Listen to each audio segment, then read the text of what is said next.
Assalamualaikum warahmatullahi wabarakatuh.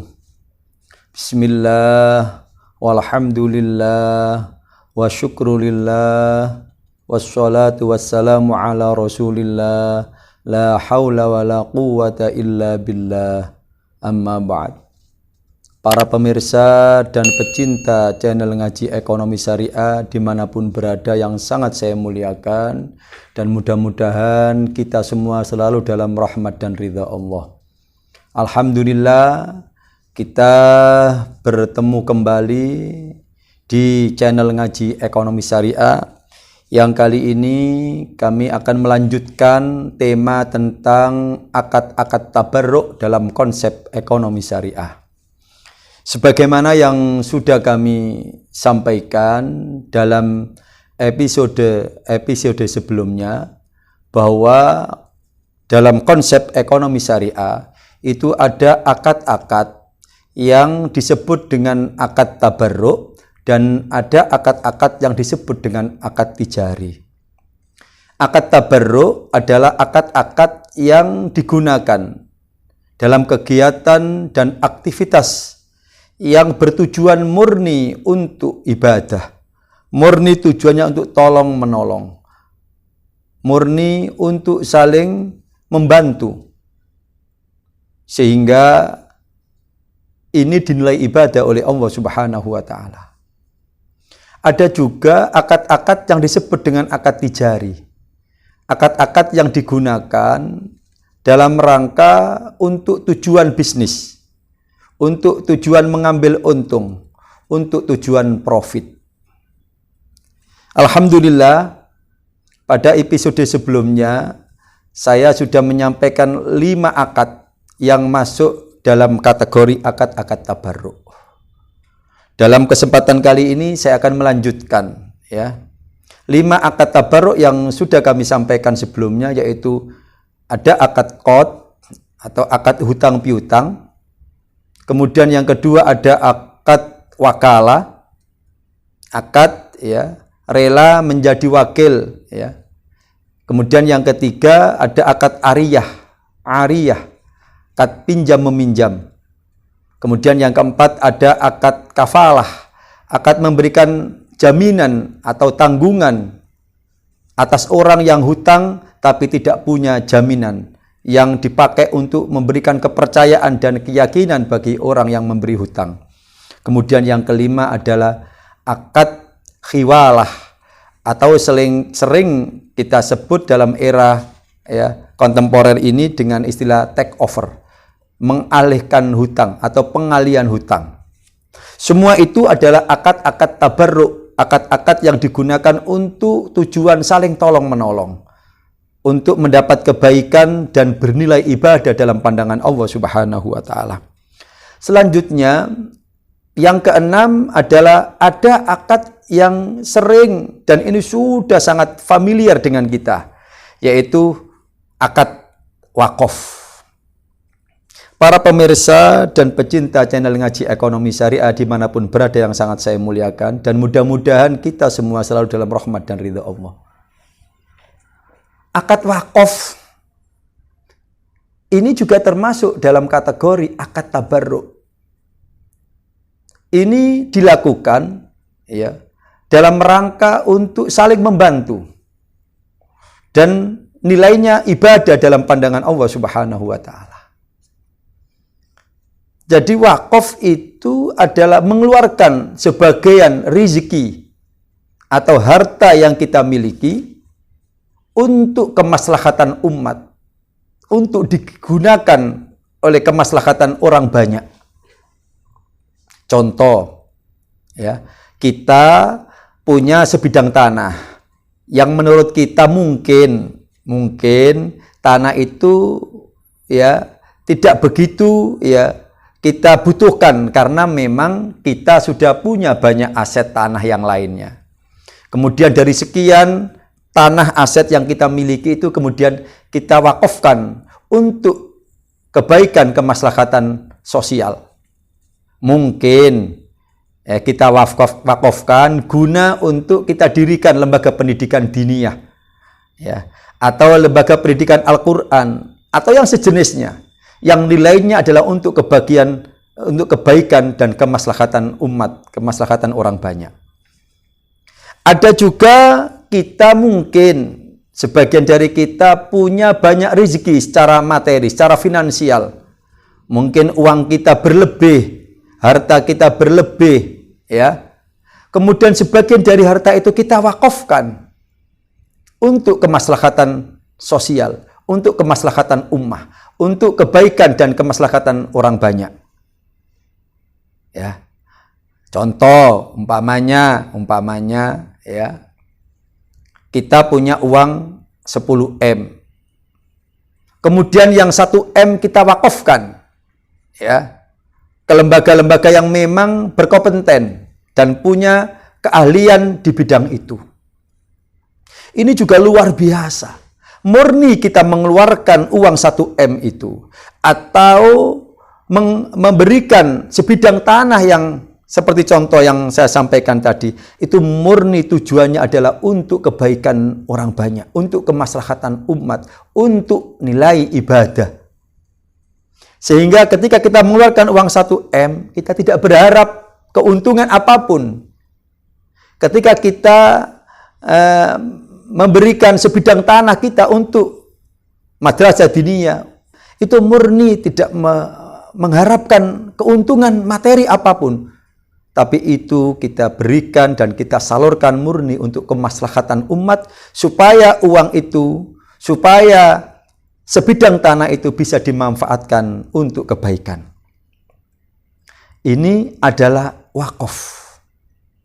Contoh 2 tadi, itu para pemirsa dan para pecinta channel Ngaji Ekonomi Syariah yang sangat saya muliakan. Saya memang sengaja membuat 2 contoh. Yang satu berupa barang yang tidak bergerak. Kemudian yang kedua contoh yang barang yang bergerak. Yang satu contohnya sebidang tanah tadi. Yang satu contohnya adalah uang 1 miliar tadi. Itu artinya memang dalam wakaf sekarang, perkembangan wakaf sekarang, wakaf tidak hanya terbatas pada barang yang tidak bergerak. Tapi wakaf juga bisa dalam bentuk barang-barang yang bergerak. Kita bisa wakaf berupa uang. Sehingga sekarang, era sekarang ini banyak dikenal dengan konsep ya wakaf uang. Ya. Boleh. Bagaimana kemudian operasionalisasi dan prakteknya? Ya. Kalau kita wakaf sebidang tanah tadi, maka tanah yang kita miliki itu kita salurkan, kita berikan umpamanya kepada pengurus takmir masjid atau kepada pengurus yayasan, untuk kiranya sebidang tanah itu bisa digunakan untuk kemaslahatan ummah. Yang nanti mungkin akan dibangun ya sebuah lembaga pendidikan diniyah, atau di situ nanti akan dibangun, digunakan untuk membangun lembaga pengkajian Al-Quran, atau bahkan mohon maaf, karena yang dibutuhkan oleh masyarakat yang kita beri wakaf itu ingin mendirikan tempat untuk kesehatan, mungkin klinik, juga bisa. Itu wakaf barang yang tidak bergerak. Dan ini murni ya, yang mengeluarkan atau menyisihkan tanahnya tersebut tidak berharap apa-apa. Murni untuk kebaikan, murni untuk kemaslahatan, dan murni untuk nawaitu ibadah. Dan itu nanti yang akan mengganti adalah Allah Subhanahu wa Ta'ala. Yang memberi keuntungan adalah Allah Subhanahu wa Ta'ala. Oleh karena itu, saya ingatkan kembali, sama dengan akad-akad yang kemarin. Yang akad qad, orang ngasih hutang, itu juga sama dengan akad wakaf ini. Adalah murni untuk tabarruk, untuk kebajikan, untuk tujuan ibadah. Maka ketika kita ngasih hutang, jangan berharap ada keuntungan yang kembali pada kita. Karena memang qad itu akadnya, akad tabarruk. Jangan dibawa kepada akad tijari. Ya.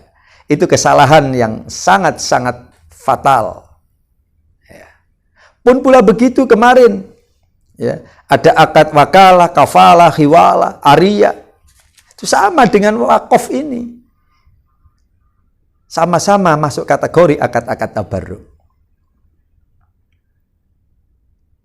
Pun pula begitu ketika orang tadi mewakafkan uangnya 1 miliar.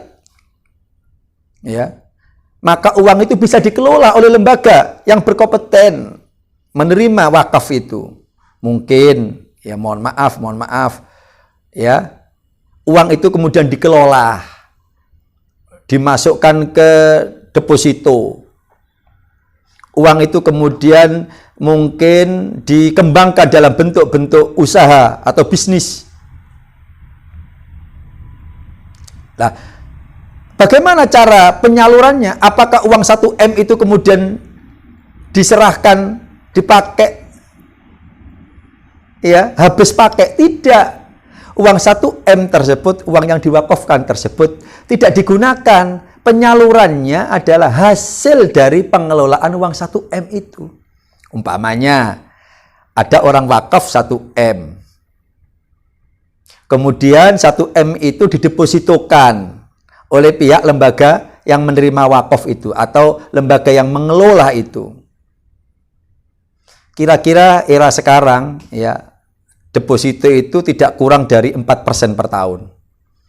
4-5%. Bahkan kalau itu mengikuti deposito yang priority, bisa jadi mungkin bisa sampai 5%.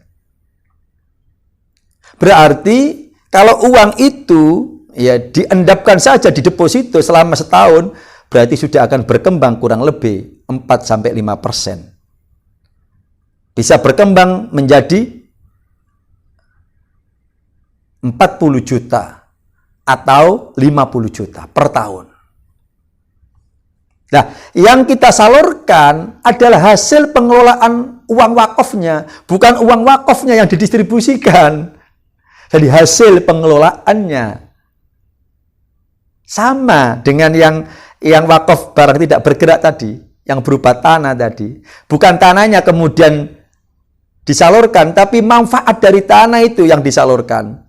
Sehingga manfaatnya berupa digunakan, ya, lembaga pendidikan, dipakai, bahkan umpamanya wakaf lahan untuk parkir warga sekitar supaya memudahkan, boleh. Artinya barangnya tetap abadi sampai hari kiamat. Tapi yang disalurkan adalah manfaat dari tanah tersebut. Pun pula begitu orang wakaf uang, ya, yang didistribusikan bukan uang wakafnya. Uang wakafnya akan tetap abadi. Yang disalurkan adalah hasil dari pengelolaan uang wakaf tersebut. Para pemirsa dan pecinta channel Ngaji Ekonomi Syariah dimanapun berada yang sangat saya muliakan, dan mudah-mudahan kita semua selalu dalam rahmat dan ridha Allah. Sekali lagi, akad ini adalah akad tabarruk, murni tujuannya adalah ibadah. Murni tujuannya adalah untuk menyebar kebaikan. Murni tujuannya untuk mendapat kebajikan. Demi manfaat yang akan dirasakan oleh umat. Limaslahatil ummah.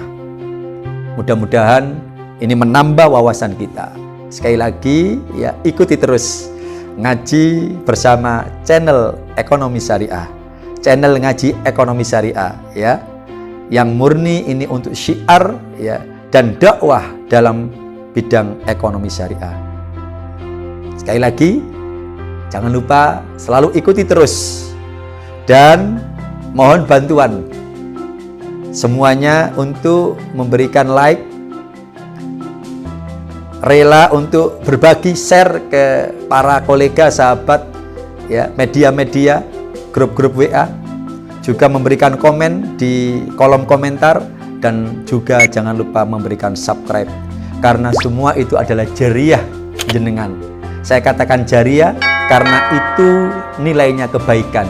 Begitu jenengan like, begitu jenengan share, begitu jenengan komen, dan begitu jenengan subscribe, itu sama dengan jenengan mendapat kebaikan dari setiap orang yang melihat channel ini. Makanya saya sebut dengan jariah. Mudah-mudahan ini dibalas kebaikan yang berlipat ganda dari Allah Subhanahu wa taala. Terima kasih, mudah-mudahan bermanfaat. Kita akan bertemu kembali dengan channel Ngaji Ekonomi Syariah di kesempatan dan episode selanjutnya. Terima kasih. Wallahul muwaffiq ila aqwamit thoriq. Assalamualaikum warahmatullahi wabarakatuh.